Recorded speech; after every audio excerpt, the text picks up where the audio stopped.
Le profil à 360 degrés. J'emprunte cette expression à notre invité du jour, Khalid Baddou. Bienvenue. Bienvenue. Et effectivement, nous allons retracer votre parcours au fil des années, après les études supérieures, jusqu'à nos jours. Aujourd'hui, vous êtes directeur de communication chez MSD pour le Maroc et l'Afrique francophone. Tout à fait. Alors, revenons à vos études supérieures. Qu'est-ce que vous avez fait après le bac? Alors, moi qui suis un natif de la ville de Meknès, a choisi de ne pas aller trop loin. Donc, je suis parti à Ifrane pour mes études supérieures, C'est tout près. notamment à l'université d'Al-Akhawaïn, effectivement.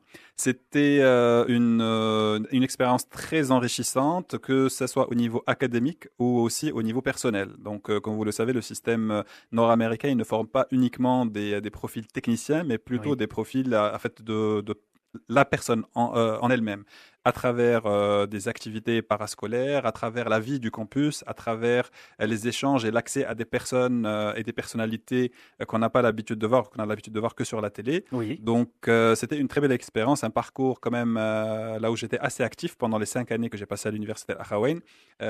Et puis, c'était pour moi un parcours qui m'a marqué et qui va me marquer pour le restant de ma vie, certainement. Et vous y avez décroché un bachelor en sciences sociales, spécialité développement économique. Tout à fait, tout à fait. C'était avec une formation assez généraliste, mais avec un penchant personnel vers la communication, les médias, le marketing, etc. On peut dire aujourd'hui que vous êtes un achawaïniste affirmé, confirmé. Vous avez cette fierté d'appartenance à cette université. Tout à fait, tout à fait. Et d'ailleurs, dès que j'ai quitté l'université en 2001, quelques années plus tard, j'ai intégré l'équipe fondatrice de l'association des lauréats de l'Akhawaïn, Oui. dont j'ai eu la mission d'être le porte-parole pendant 2 années, entre 2004 et 2006.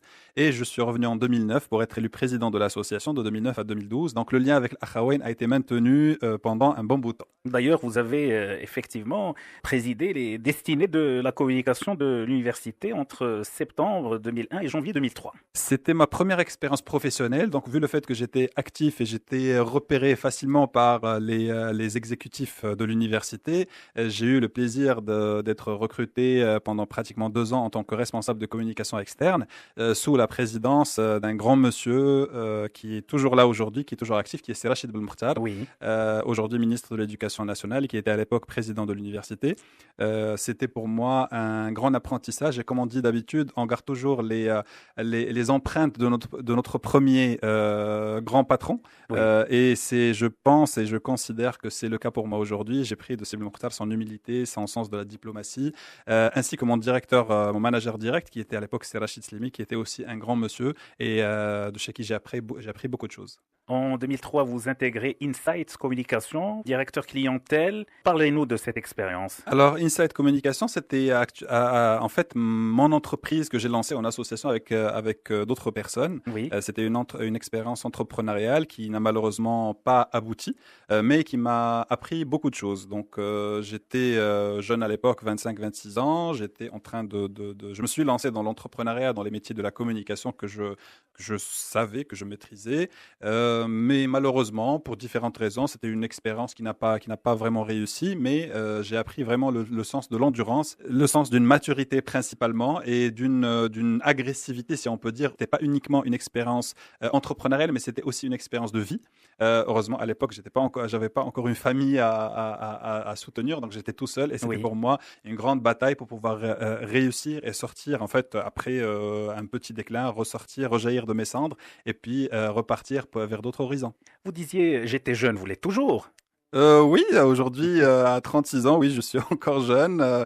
Et je pense que quand je dis jeune, c'était plus jeune pour pouvoir avoir une expérience, disons, entrepreneuriale avancée. Mais aujourd'hui, alhamdoulilah, je pense que tout le cumul de ces petites expériences dont on est en train de parler, Oui. ça fait de moi ce que je suis aujourd'hui. Alors après cet échec, entre guillemets, vous intégrez Mindshare Morocco, une agence stratégie média. Tout à fait, c'est une agence internationale de stratégie média, donc c'était le début de mon expérience dans la multinationale.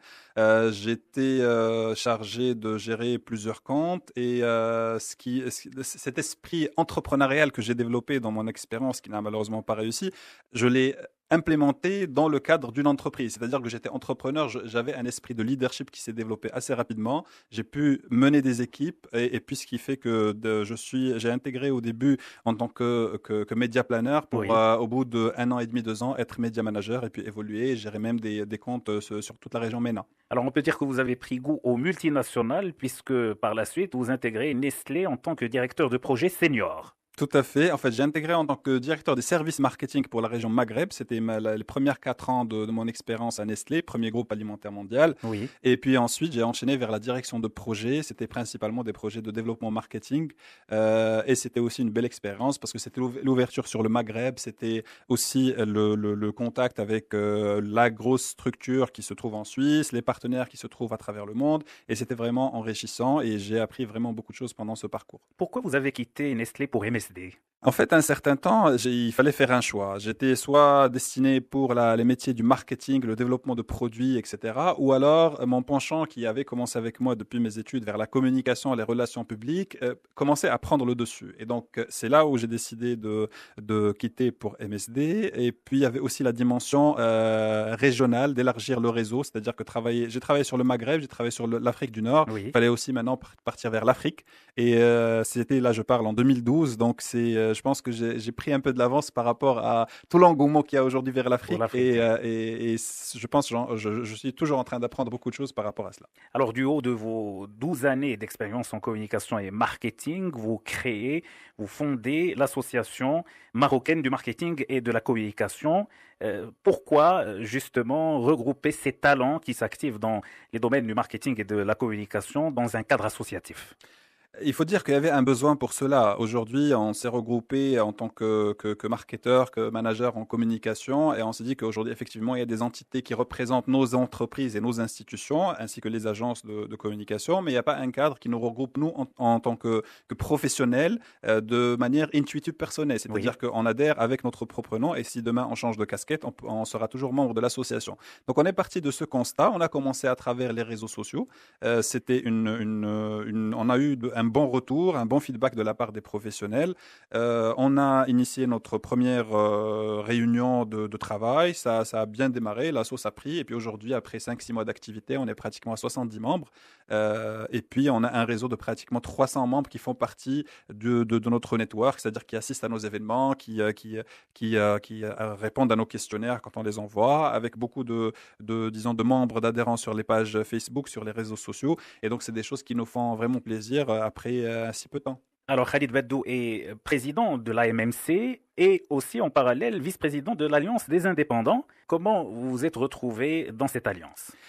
En fait, cette alliance est venue dans un contexte pendant l'année 2011, là où il y avait un message fort qui demandait ou qui incitait les jeunes, qui encourageait les jeunes à prendre part de la chose publique. Oui. Il y avait le 20 février, il y avait en fait, une scène politique, économique, sociale qui était assez mouvementée, et donc il y avait plusieurs rappels de différentes entités qui ont fait que on incitait les jeunes à prendre part au moins dans un cadre de réflexion qui est de l'associatif ou des think tanks, etc. Et donc, c'est là où j'ai rejoint l'équipe fondatrice de l'Alliance des indépendants.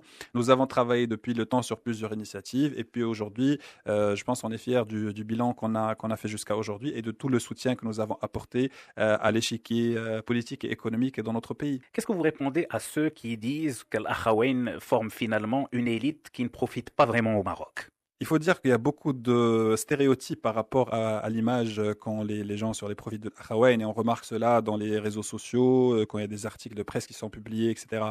Maintenant, aujourd'hui, oui, effectivement, l'Akhawaïn, ils forment des élites, mais ce sont des élites dans la mesure où ils sont formés pour être des managers, pour être des leaders d'aujourd'hui et de demain. Elles ne forment pas des élites, c'est-à-dire de manière péjorative les fils et les filles des riches, mais elles forment des jeunes cadres marocains issus de différentes couches sociales.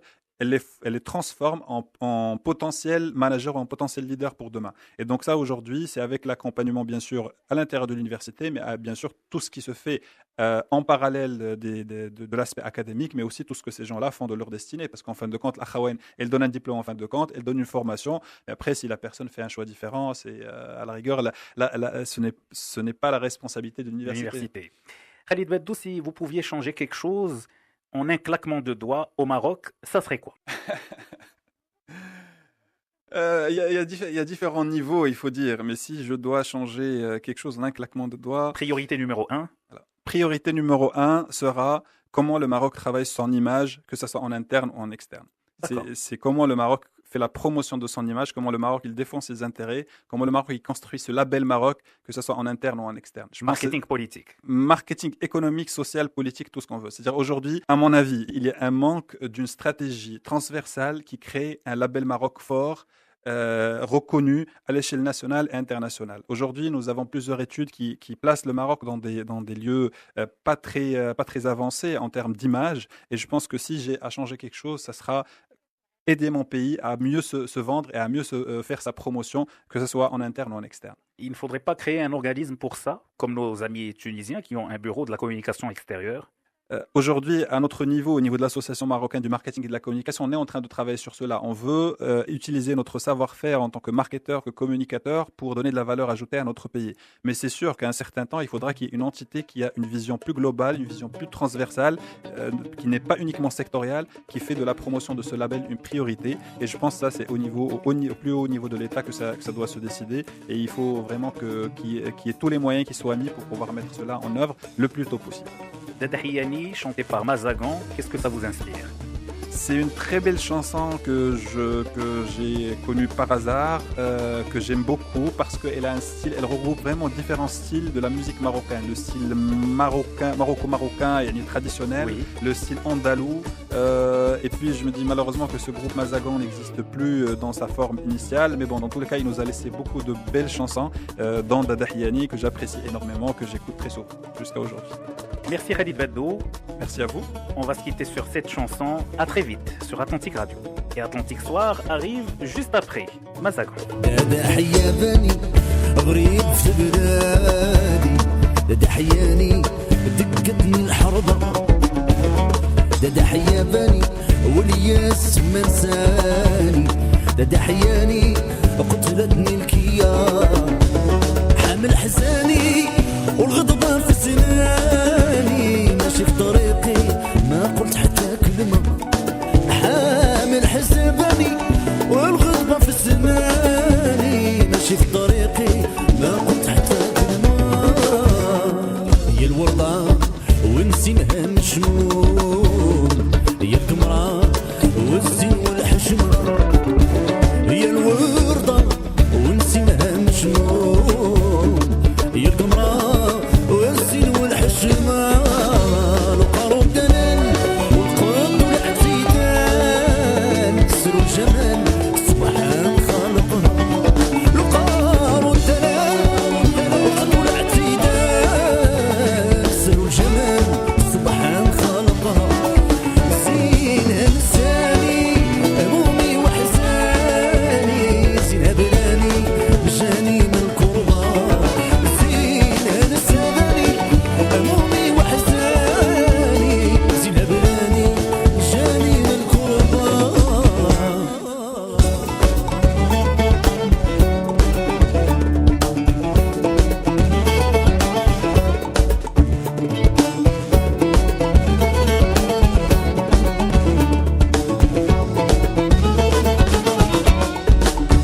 هي الوردة ونسينها مشموم